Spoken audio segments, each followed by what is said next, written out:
You're listening to Everyday Evidence, presented by the American Occupational Therapy Association, helping the occupational therapy practitioner apply evidence to practice. Here's your host, Matt Brandenburg. All right, today I am joined by the Ready to Learn and Play team. I'm speaking with Amanda and Erin, the developers of a 4-phase framework that can be used as a tool to guide intervention planning. Thank you so much for being on the show today. Thank you, Matt, for having us. And we also want to thank AOTA for featuring us on this episode. So the members of the Ready to Learn and Play team present today are myself, Amanda Newchok, and Erin O'Hara. And then we have a third partner, Dr. Janice Leinfuss, who couldn't be with us today. But we are all practicing occupational therapists in the pediatric area of practice. We each have over 20 years of experience. And we also are avid believers in, the idea of continued education and professional growth. So, one of us is an adjunct professor, one of us is an instructor for the STAR Institute. We've presented at state, national, and international conferences. So we feel like we brought a really high level of practitioner experience and expertise to this framework. Absolutely. It sounds like a real all-star team for sure with the Ready to Learn to Play framework. And thank you for agreeing to share your expertise and experience of the team with us today. Could you go ahead and introduce us to the Ready to Learn to Play framework? Really, what is it and what motivated you all to collaborate and develop it? So the Ready to Learn and Play framework is a sensory regulation framework that teaches the why behind sensory regulation. RTLP simplifies neuroscience to be meaningful and purposeful for individuals with neurodivergences and their caregivers and, of course, educators to promote regulation using sensory strategies and supports. We designed to coach and promote regulation. We wanted to support individuals with neurodiversities and others to really recognize that individualized sensory clues and why they may be exhibited and how to best support using context-appropriate strategies. So this in turn may promote that optimal level of arousal and thereby supporting their readiness for learning. So as skilled professionals, we know that OTs recognize that individualized strategies work best, and through Ready to Learn and Play, we have translated this information to be accessible to individuals without our professional neuroscience background. So the Ready to Learn and Play concept of sensory regulation uses principles from occupational therapy theory, behavioral psychology research, and cognitive learning theories. So when you asked us about what motivated us to really develop this program, we unlocked the need for this framework during a group treatment session with students who had been receiving sensory-based intervention for years. We asked the students who had been receiving that therapy why they wanted to swing, and they kind of looked back at us with blank stares. So we realized at that point that they had no ownership of that treatment they were receiving because that was exactly it. They were just receiving therapy, but not really helping create it or understanding the whys behind what they were doing. Ready to Learn and Play has made that intervention meaningful for individuals with neurodiversity and their caregivers, and their independence in achieving and maintaining regulation has soared. And that really gave their ability to employ a variety of strategies and supports in the absence of their OT, and that has really been significant. Wow, thank you so much. I love that description of this program and the emphasis on encouraging ownership of one's health and well-being and independence with the clients that it's used with.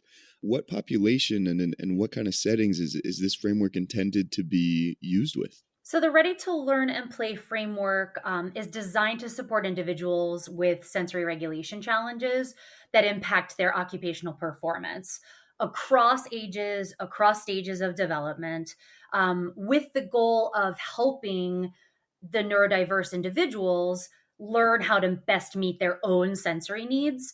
What really sets Ready to Learn and Play apart is that it was specifically designed for individuals who are unable to access or find meaning in already established regulation programs based on, again, those individual needs of that person.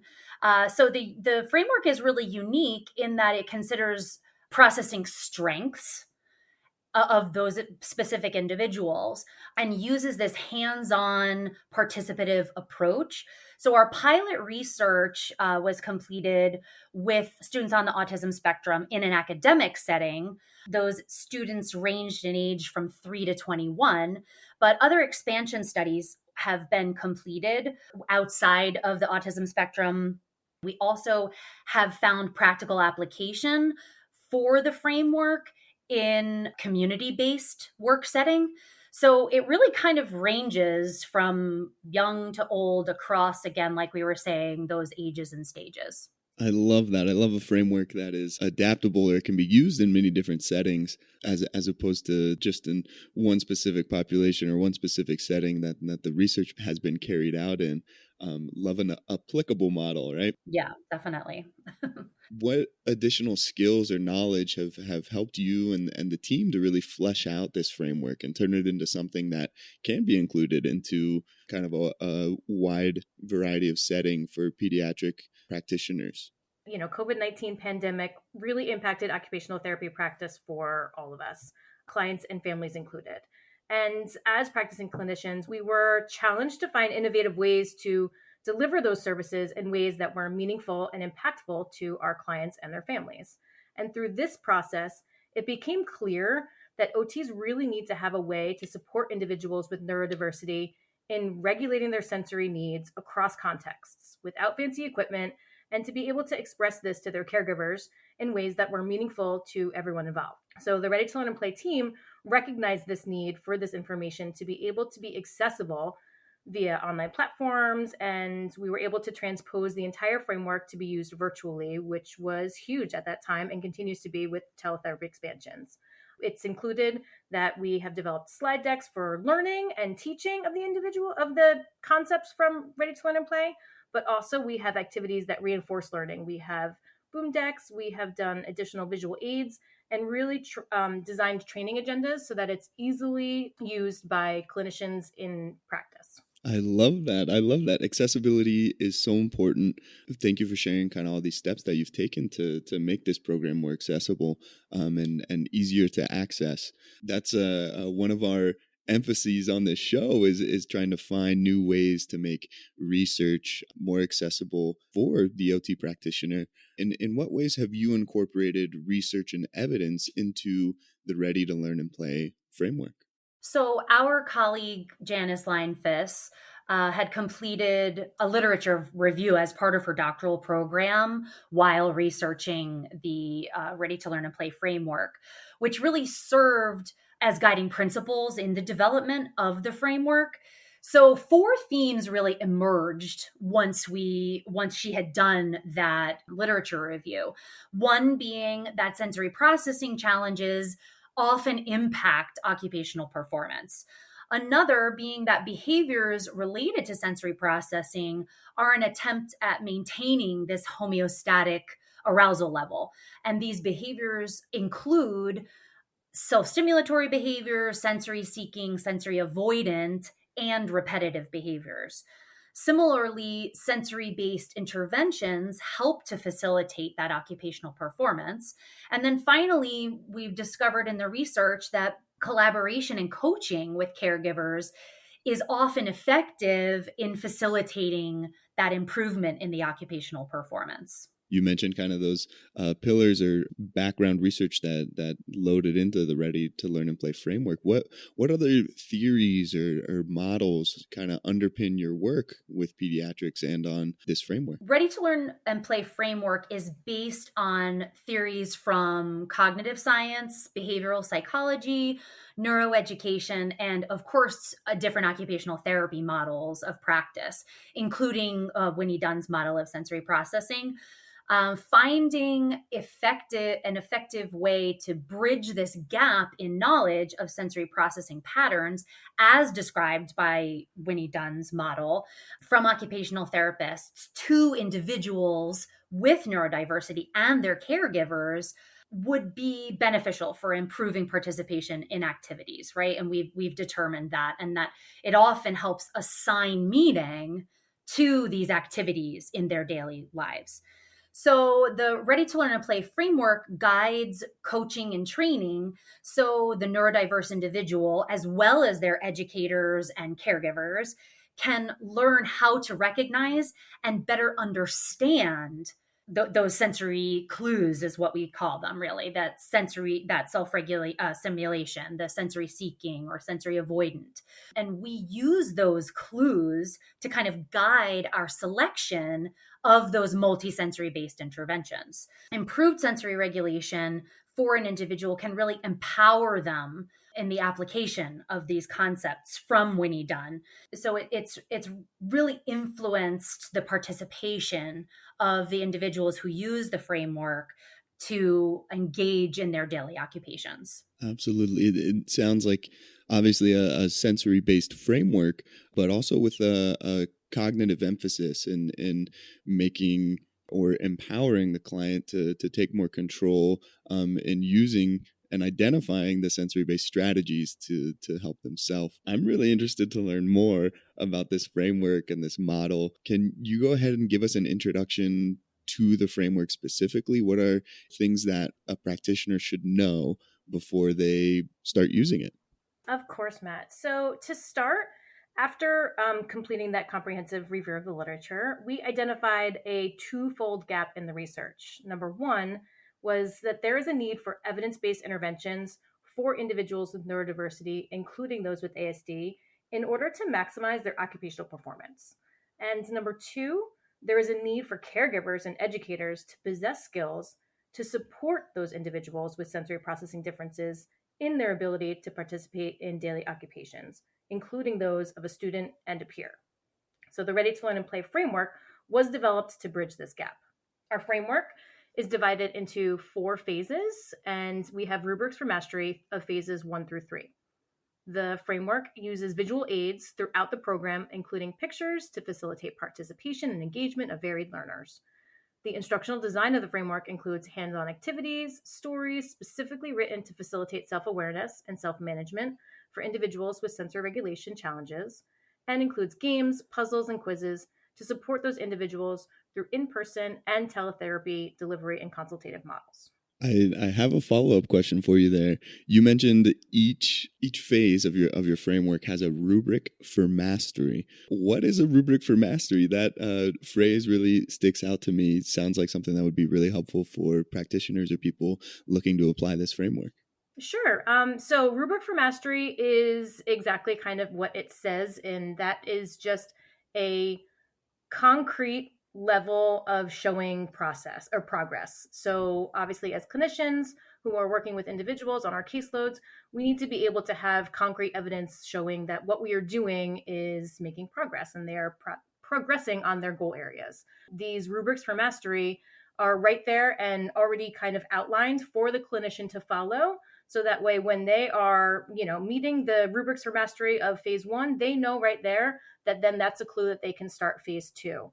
Because all of our phases build upon the previous phase. So in order to start phase 2, you need to have full mastery of the concepts presented in phase 1. And oftentimes, sensory-based intervention is not as easy to collect data on and isn't as evidence-based, even though we know it's working, right? It's really hard to kind of collect data on those more qualitative pieces of information. So this is a nice way, having those rubrics of, again, passing on this very concrete way of determining that evidence within this framework. Absolutely. I love that. I think that's really the highest level of evidence-based practice, is providing resources, not only showing like the effectiveness of an intervention or how it's grounded in research and backed by evidence, but providing resources for clinicians and practitioners to be able to implement the intervention effectively. And having that guide, I think, can make a huge difference. Really happy to hear that it's included here. And I want to dive into details and ask you about each of the 4 phases of the framework. But before that, I want to make sure I have my timeline correct. And I think we should talk about the role that screening and assessment play in the framework. So can you talk to us about that? How does screening and assessment play into the use and application of this framework? Of course. So in order to achieve maximal benefits from this framework, It's really important for the clinician to be skillful in identifying when occupational performance is impacted by sensory regulation challenges. And there are many checklists and assessments that can aid the therapist in this process. But of course, the clinical observations and clinical reasoning are also valuable tools in that screening and assessment process. Thank you for that description of screening and assessment. Can we dive now into those 4 phases? Let's go through each one, and I want to ask what the phase is, what its goals are, and what it looks like when implemented into practice. Let's begin with phase 1. Can you introduce us to this first phase? Sure. So phase 1 is what we consider sensory experience. The design component goes back to Ready to Learn and Play's base in neuroscience, specifically on how the brain obtains and retains knowledge. So, in the process of learning, categorization is an organizational memory strategy noted in educational research that leads to improved recall. So, throughout this phase, individuals are exposed to various sensory strategies or techniques that impact each sensory system. So the participant learns that there are many different ways and many ways to intensify or suppress sensory stimulation that they receive from their environment. This is a high level skill to really help a client develop to recognize how their actions or these different sensory interventions are affecting their regulation and the neuroscience going on within their brain. What kind of language are you using when you're educating children, caregivers, and teachers in what sensory processing is and what these strategies are and how they can learn for themselves to know which strategies to incorporate at what points in time? Matt, we agree with you in the fact that, and we recognized this when we were developing it, that neuroscience is a very complex topic. Ready to Learn and Play really removes all of that professional OT jargon that we often use with practitioners so that it can translate to other individuals, caregivers, educators. So this facilitates the understanding and that promotion of effective coaching and that relationship that we have with coaching with this framework. So throughout the framework, each sensory system is referenced very simply and when appropriate to maybe the body part that it is most commonly associated with. So for example, the word eyes is used for the visual system to promote that connection to body awareness and to be accessible and meaningful to all learners. So each phase uses this simple cadenced sentences that really build upon one another to scaffold this knowledge of sensory regulation concepts paired with visual aids to support that learning. Again, an example of this would be that in the language that is heard in phase 1 includes statements such as, you are swinging. A swing makes your body move. So then this sentence is expanded upon in phase 2, where the phrase might sound like this. You are rocking. You are giving me a clue that you may need to move. A swing can make your body move. So that you can see as we go along through the phases, we're using a lot of the same verbiage and language to kind of drive home a lot of this information. And then finally, in phase 3, that simple language is used to extended contexts and extended individuals. So we're helping to kind of reinforce that learning for the participant, as well as to make that sensory processing concept relatable and meaningful to those educators and caregivers that individual interacts with. Awesome. Thank you so much for painting that picture of kind of these first 3 phases and that progression and how it builds. I really love how it's made practical and reasonable for the client and simplifying as much as it can be. As you progress to that second phase, sensory choices, can you talk to us about understanding the difference between using sensory input to facilitate regulation and just participating in sensory activity? Of course. So, Matt, our framework aligns with AOTA's Choosing Wisely campaign, which states that SI intervention must be client specific to target individualized sensory dysfunction and promotes the education of therapeutic team members and caregivers not to implement those generic sensory strategies that are kind of a one size fits all approach. So, for example, an example of participating in sensory activities would be, say, an art project of finger painting. So clearly that finger painting activity is sensory rich as it provides each student or child with a ton of tactile information. This activity may or may not be supportive of regulation for that participant based on their sensory profiles. For that individual who is under responsive to tactile information, then likely this task would be supportive of regulation. But for the individual who is over responsive to tactile information, this activity likely would not be regulating and would further dysregulate that individual when presented without additional supports or guidance from a therapist. So it's recommended that consultation occur with an OT with advanced training in sensory processing be considered when using any sort of sensory input to facilitate regulation. And that is often described as that calm yet alert, just right level of arousal. The Ready to Learn and Play framework helps translate this information from the OT to the neurodiverse individual and their caregivers in a variety of ways. So, for example, in phase 2, understanding of how to customize your own sensory supports to facilitate regulation is highlighted. This is accomplished through the introduction of scattered actions and how to interpret these as sensory clues. So in our framework, we use the term scattered actions to describe those sensory seeking, sensory avoidant, repetitive, or self-stimulatory behaviors that an individual may exhibit in their attempt for their own self-regulation. And it's really important to note that scattered actions are not viewed as negative or maladaptive, but really just viewed as a clue for the participant, the OT, the educator, whichever support system that individual is working with, on how they need and what kind of sensory supports they may need in that given moment. It's further individualized in this phase by using Ready to Learn and Play's functional learning glide. We use it as a flag. FLAG is the acronym for that. And basically picture a 3-column flag. And the first column represents the scattered action. The second column identifies the sensory category connected to that scattered action. And the third is an opportunity for that individual to recall a sensory strategy, again, activity or technique that was previously learned in phase 1 that fits into that category. And this is how we are ultimately addressing that underlying regulation need.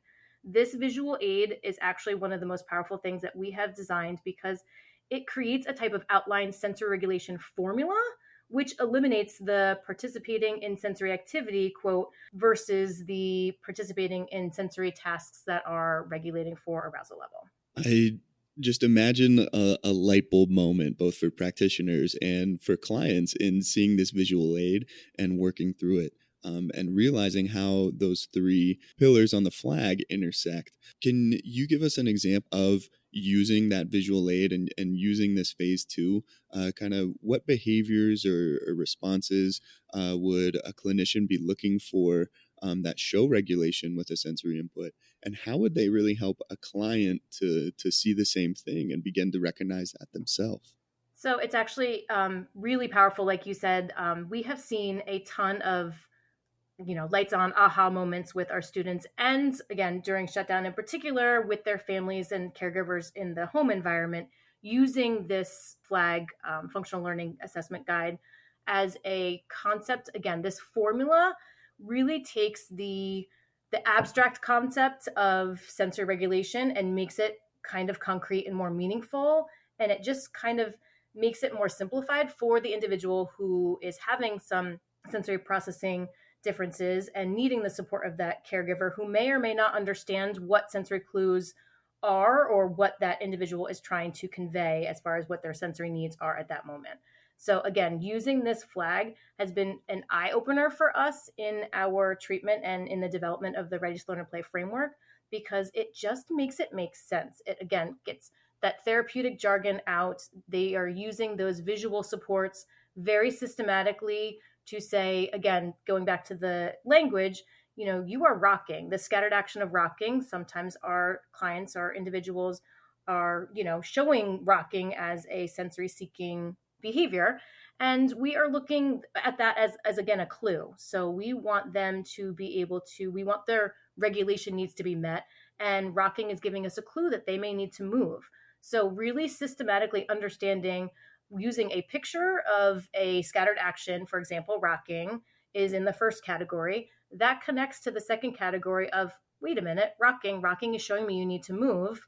Hold on a minute. We already learned in phase one a various amounts of sensory strategies or supports that are in that move category. So we've already got that. So then you can kind of fill in for the student and the client as they are going through the process. And it really kind of connects those dots between what behaviors, and we all talk about behaviors, a lot of the time, what behaviors are, what they mean, and then what to do about them. And facilitating and empowering individuals with neurodiversity to feel as though they have control over that and can influence what the behaviors that they're engaging in is important. Yep, exactly. It's just showing that they need their autonomy too, and for them to be able to communicate to us as practitioners, and again, whatever their support systems are at that moment, being able to, maybe the individual is nonverbal and is having a difficult time really communicating what their sensory regulation needs are. And we have found a lot of progress in our students' response to this framework using these visuals, because it's a way for them to communicate what their sensory regulation needs are. Absolutely. I love that. And I think a lot of emphasis and research in the past has been placed on those behaviors. But I love how this framework is taking it a step further and really identifying what those behaviors mean, what to do about those behaviors, and empowering the client and their caregiver to take those steps, which leads us to phase 3, generalization. What are some tips for how to determine what strategies are best suited to a given environment or instructor? Yeah, so individuals with sensory processing challenges benefit from generalizing concepts learned in therapy, including this knowledge of regulation, because we need them to be real life applicable.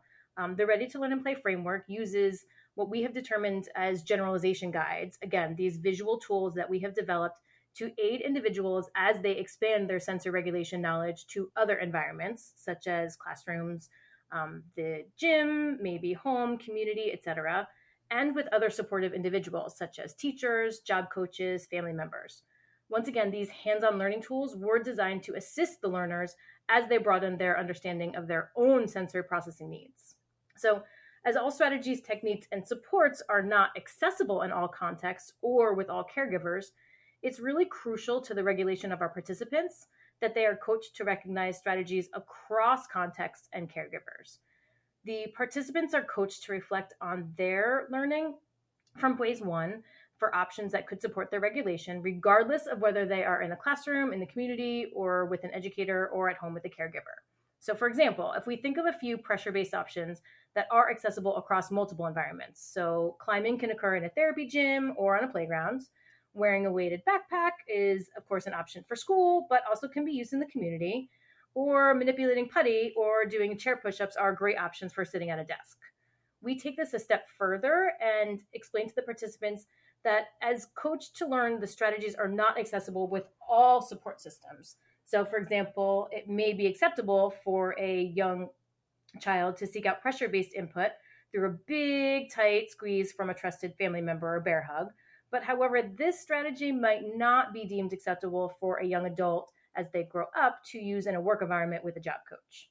So our phase 3 is supported by these slide decks. And again, we have used these slide decks to break down the abstract nuances that kind of complicate that generalization of sensory regulation for concrete learners.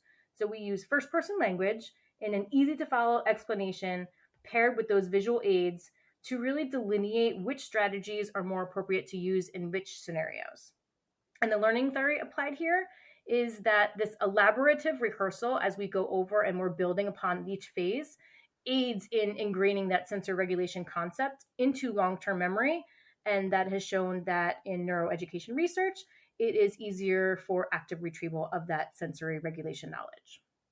I love that so much. It's almost like you're training clients to think like an OT, to use these OT process strategies that we learn in school and use in day-to-day practice to make those decisions for themselves. I love that. Phase 4, application. What does collaboration look like to encourage upkeep or continued use of the Ready to Learn and Play framework after intervention?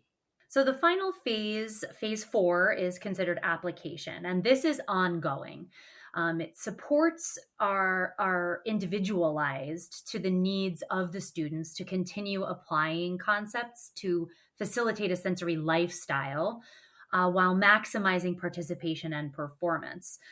So coaching and training comprise a large portion of this application phase. And within the Ready to Learn and Play manual are training outlines to support the clinician through these critical steps. Another important aspect is to facilitate effective interpersonal collaboration. So, knowledge sharing between professionals of sensory regulation concepts and the rubric evidence of this improved functional outcome for participants with the sensory regulation challenges. Using the Ready to Learn and Play framework is really kind of advocating for the value of the occupational therapy service provision.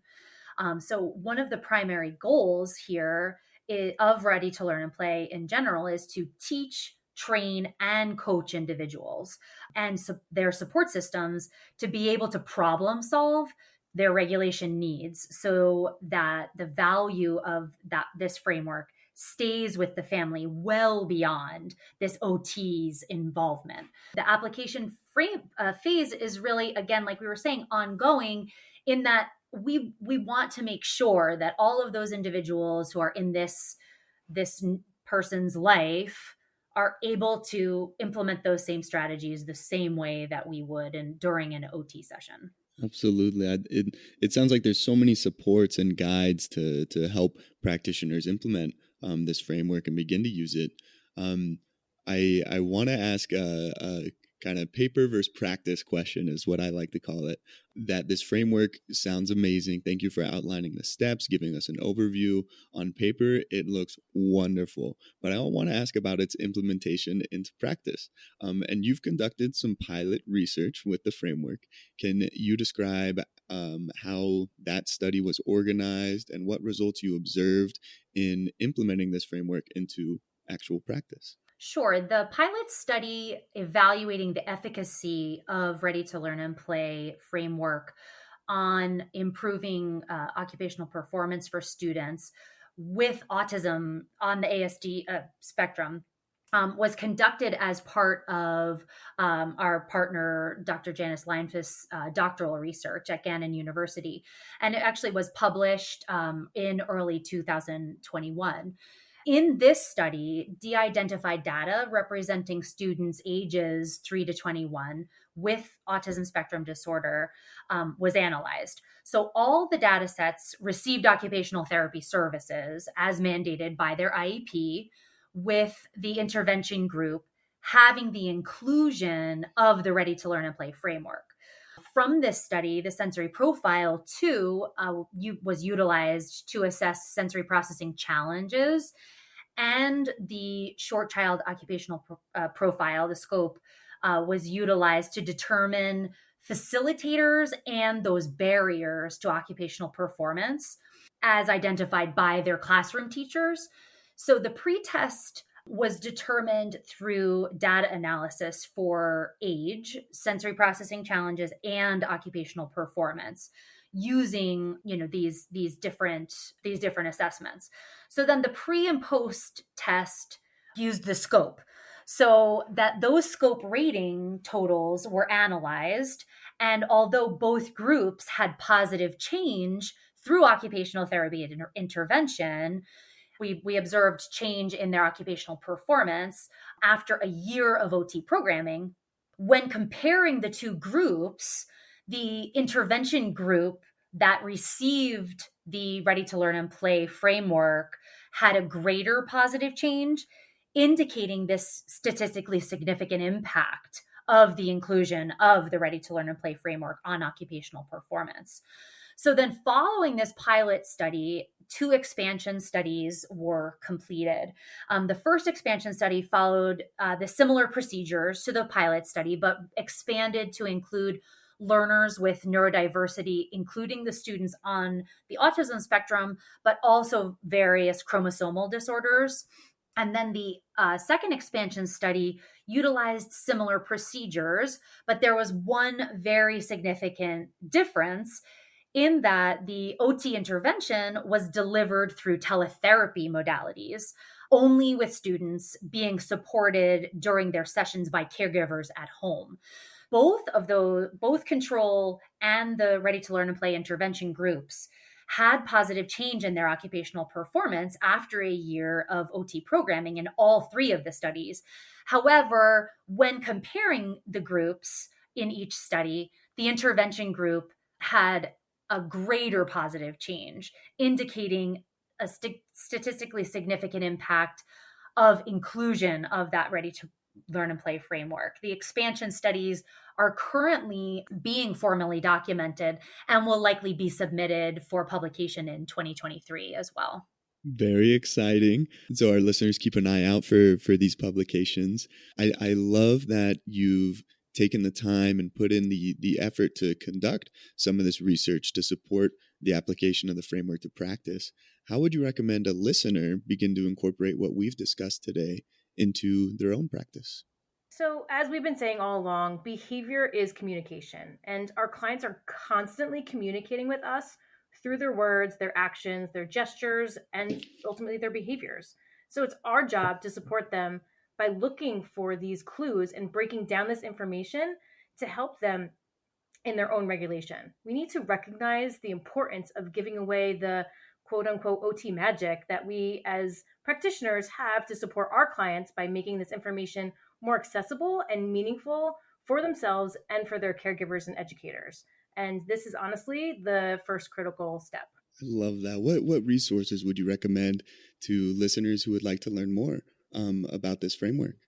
Yes, well, we would encourage all listeners to review the Ready to Learn and Play website, which is readytolearnandplay.com. And that has a ton of information available specific to the framework, as well as where listeners can find us presenting next. Information about publications, past trainings, and opportunities for virtual trainings are also available there. Listeners are, of course, welcome to email us directly, and our email address is readytolearnandplayllc@gmail.com with any questions they may have. Thank you so much. I'll be sure to provide a link to these resources in our episode description as well. We're coming now to the end of the interview. Thank you both again so much for your time. I just have 2 more questions now. First being, where can listeners find more information and research related to the Ready to Learn and Play framework? In addition to the research and training opportunities, listeners can read feedback from OTs, other interprofessional team members, and from individuals who have actually utilized the framework.